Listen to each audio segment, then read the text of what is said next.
Hello friends, welcome back to this online lecture series on earthquake resistant design of structures. Now, as you are well aware, in the previous two lectures we have been discussing about the two features that if these two features are present in the reinforced concrete building, then it is going to hamper the performance of this building under the effect of lateral loads, and that is the presence of open ground story, and second was the presence of short columns, right? So we have seen the behavior of the building in that particular case and the solution also we have discussed.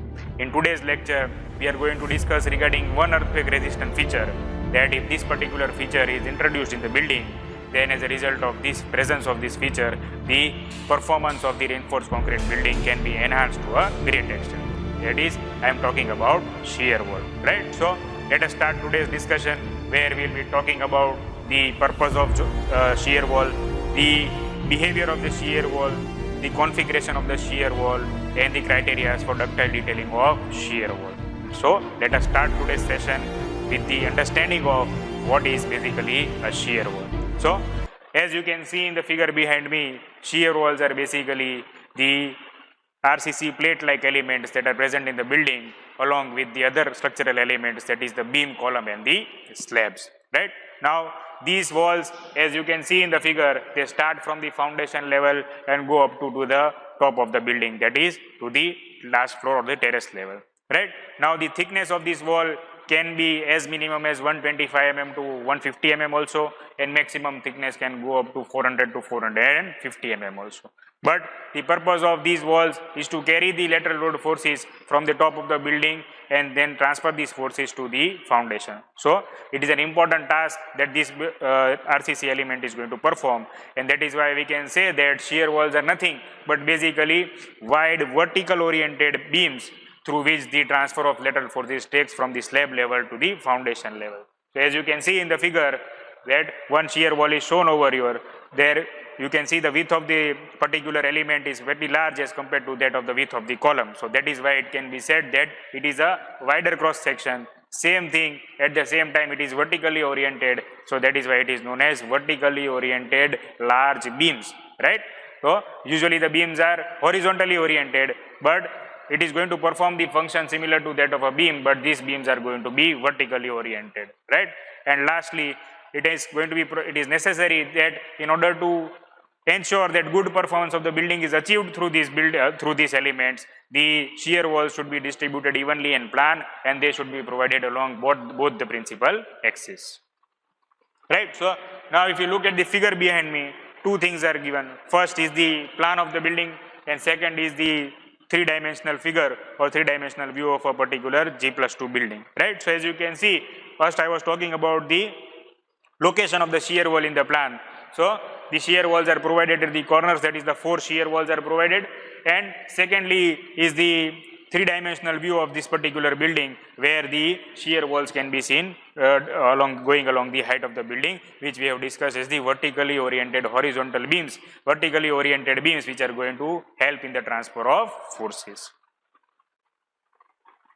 Next we talk about the advantage, that is we have seen that this is an important component, right? But what is the advantage of providing this particular type of element in the building, or what is the purpose of introducing this type of element in the building? Now in case of masonry buildings, as we have seen earlier, that based on the characteristics of the building, we have already seen that the performance of the masonry building was good or bad depending upon certain features that were introduced in the building. Similarly here also, the past earthquakes have suggested that if a reinforced concrete building which is properly designed and detailed with the presence of shear walls, then the performance of these buildings have always been better in case of severe ground shaking, and that is why it is going to be an added advantage by introducing the shear wall in the performance of the reinforced concrete building.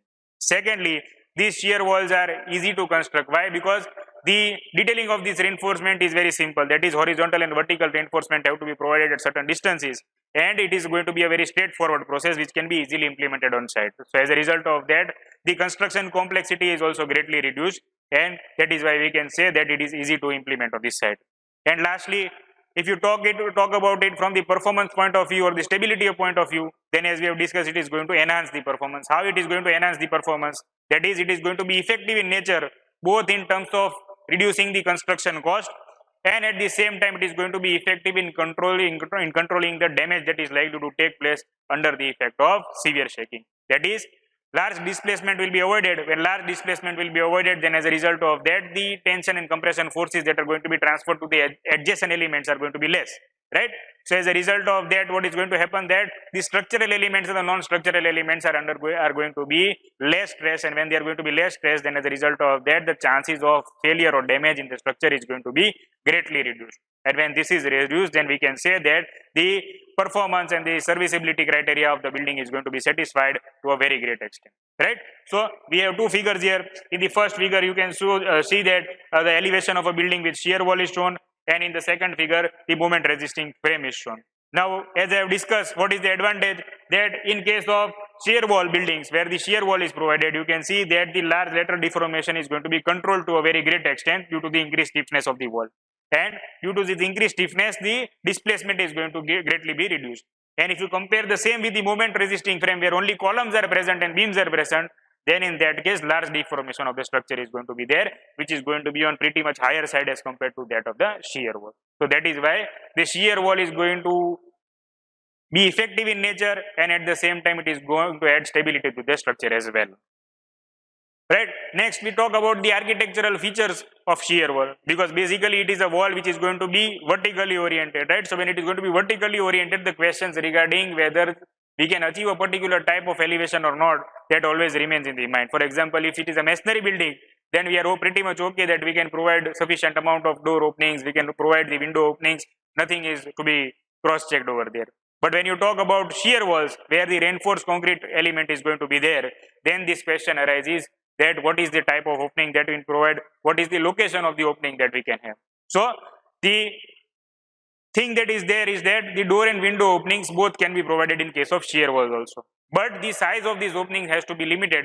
Why it has to be limited? So that the transfer of forces is not interrupted from the floor level to the foundation level, and the smooth transfer continues. If this criteria is satisfied, then sufficient amount of openings can be provided along the profile of the shear wall. Same times, the other thing that is to be kept in mind is that these openings that are going to be provided in the walls have to be symmetric in nature, right? So unevenness whenever will be there in the structure, then as a result of that, the unnecessary stresses are going to be developed. So as a result of that, another criteria to be kept in mind is that first criteria is the size of the opening should be limited. Secondly, they should be distributed symmetrically along the height of the wall. Then the third criteria, if we talk about, then as you can see in the figure, just like in case of masonry buildings in the last lecture we have seen, that in order to ensure that the sufficient amount or continuous same lateral strength and stiffness is available throughout the height of the building, we saw that if masonry infill walls criteria is considered, and if the height of the masonry infill wall is continuity of the masonry infill wall along the height is maintained, then as a result of that, the performance of the building is enhanced. Similarly, same concept is applied here in case of shear wall also, where you can see two figures, where in first case, the shear wall is starting from the ground level and it is terminating at the second floor level. And in the second figure, the shear wall is starting from the ground level and it is extending up to the top of the building. So what is going to be happening? In the first case, the discontinuity is there. In the second case, the continuity is there. So if you look at it from the good practice point of view, which is going to enhance the performance of the building and make sure that the forces are evenly distributed and safely reaching the foundation, then in that case, the second option, that is the building, the height of the wall, which is going to be throughout the height of the building, it is going to be a preferable case, right? So that is also another architectural criteria that needs to be kept. And lastly, these elements have to be distributed in plan also evenly. That also we will see in the next figure, and their location also we will discuss in the next figure, right? So as you can see, two figures are shown. In the first figure, the unsymmetric distribution of the shear wall is shown. In the second figure, the even distribution of the shear wall is shown, right? Or the symmetric distribution of the shear wall is shown. So if I talk about the first figure, then you can see that three shear walls are provided, but neither of these three shear walls are symmetric about any of the axis, that is x-axis or y-axis. That is going to be the principal axis through which the forces are going to be applied, right? So when this type of thing is going to be there, then as a result of that, what is going to happen is that the CG of mass and CG of the floor and the CG of the stiffness is not going to match. And when that is not going to happen, then as a result of that, the stiffness is going to be, center of stiffness is going to be oriented towards the left side, and as a result of that, eccentricity is likely to be developed. And as we have seen, whenever eccentricity comes into picture, then twisting of the floor is likely to take place, and that is why it is not advisable. Whereas the other figure is the one where 4 shear walls are shown. That is, 2 shear walls are provided in the x direction and 2 directions are provided in the y direction. So if I talk about the symmetry, then what is happening is that the walls that are provided along the horizontal direction, these walls are going to be symmetric about the x-axis, right? And if I talk about the vertical walls, then I can say that these walls are going to be symmetric about the y-axis. So whenever the horizontal forces will be applied to this particular plan, then you can see that since the shear walls are provided at all the 4 corners in all the 4 bays, then as a result of that, the distribution or the movement of the building will be in one particular direction only. That is, if the force is applied in x direction, then maximum distribution will be along x direction. If the force is applied y direction, then maximum movement will be along y direction. So we can say that the twisting is going to be eliminated if symmetric distribution of the shear wall is done in the plan. And the other important aspect that has to be noted over here is that the shear walls are provided at the periphery of the building. So whenever the buildings are going to be provided at the periphery of the building, then as a result of that, this entire floor is going to act together as a single unit, and as a result of that, what is going to happen is that the resistance to twisting will be available. However, certain times we see that there are lift cores in the buildings, and these lift cores are located at the center of the floor. So if you are going to use these walls that are going to be around the lift core as RCC wall or shear walls, then in that case what is going to happen is that the stiffness will be available, but whenever the forces will be applied, then as a result of that, the plan is going to rotate about a particular axis, that is either the x-axis or either the y-axis. And whenever the rotation starts, then as a result of that, we can say that the twisting has taken place. So it is preferred that the shear walls have to be provided at the external periphery and not towards the central core of the building. And at the same time, the shear walls should be placed symmetrically about the axis and in both the directions. That is also an important criteria. Next, we try to understand the role of this shear wall, or what is the exactly how this shear wall perform when they are going to present in the building. That is, most of the RCC buildings are also going to have shear walls and columns both, right, which is known as the dual structural system. So in case of dual structural system, what is going to happen is that the gravity load is going to be carried by the columns and the lateral load is going to be purely carried by the shear walls, right? Now when shear walls are going to carry large amount of lateral force, then it is going to be that since the geometry of the shear wall is such that as a result of the geometry, the stiffness and the lateral strength of the shear wall is going to be large. And when the stiffness and the strength is going to be large, as a result of that, the displacement will be controlled to a great extent, and as a result of that, it is going to attract large amount of lateral forces. And as we have discussed, whenever large amount of lateral forces will be there, then as a result of that, the element will be governing in the shear design. So here also, in case of good performance of the shear wall, it is necessary that the shear criteria of the building must be satisfied, or the shear criteria of the shear wall must be satisfied. And the other thing that happens is that whenever these elements are going to be vertically oriented and the force is going to apply at the top of the building. So whenever the force will be applied at the top of the building, then as a result of that, let us say that if this is my building and this is how the force is going to apply, then as a result of that, what is going to happen is that the building is going to move like this. When the building is going to move like this, then you can observe over here that the building has lost contact from the ground at the ground level. That is, the upliftment of the building or upliftment of the foundation is taking place. That is what I can say, right? So, and when the force is going to act from the other direction, then in that case also again what is going to happen is that the building is going to lose contact from the ground. That is, the foundation upliftment is likely to be possible.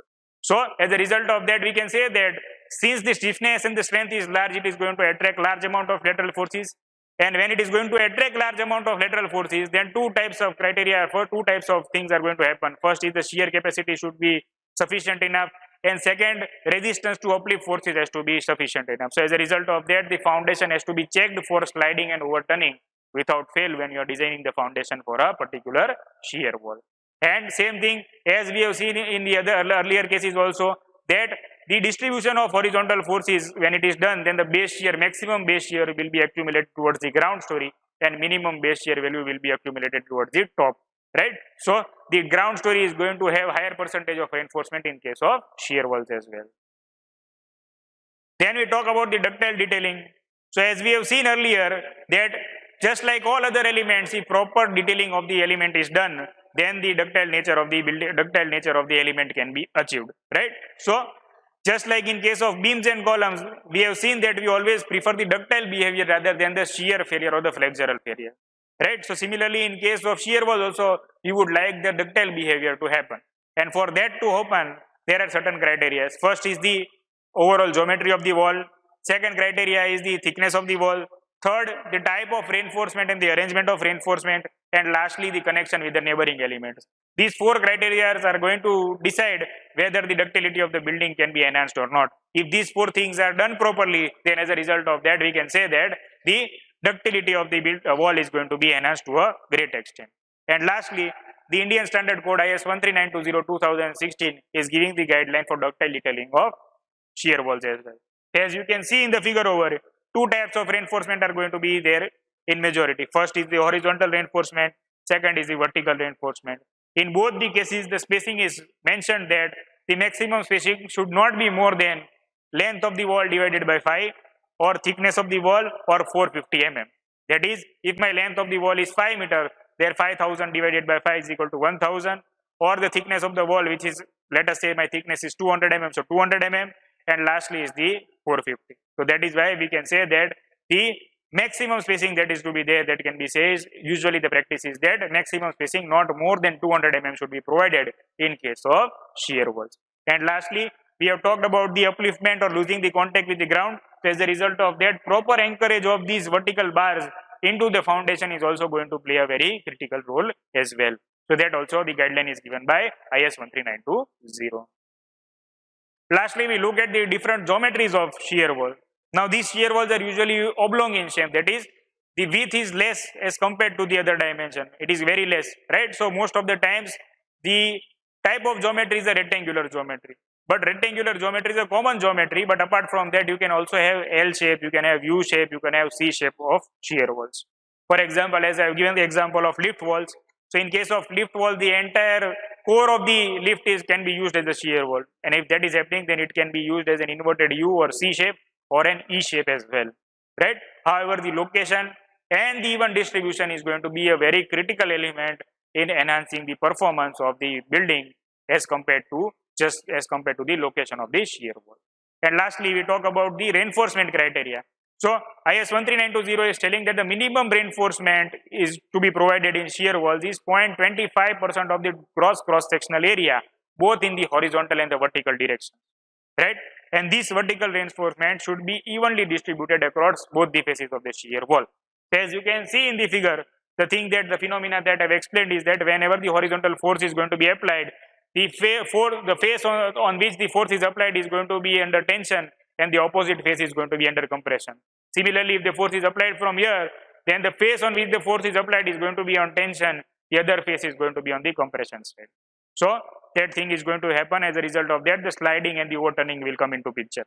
And secondly, the code is telling that in order to enhance the performance or stability of the shear walls due to the sliding and overturning, IS 13920 is suggesting the provision of boundary elements at the corners of the shear walls.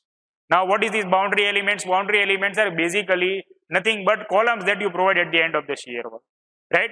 Now, why these are going to happen is that because the overturning is going to be there, so tension compression phase is going to be keep on changing due to the reversal of stresses. So as a result of that, the corners of the shear wall will be very stressed. So in order to reduce the stress, the code is suggesting the provision of boundary elements.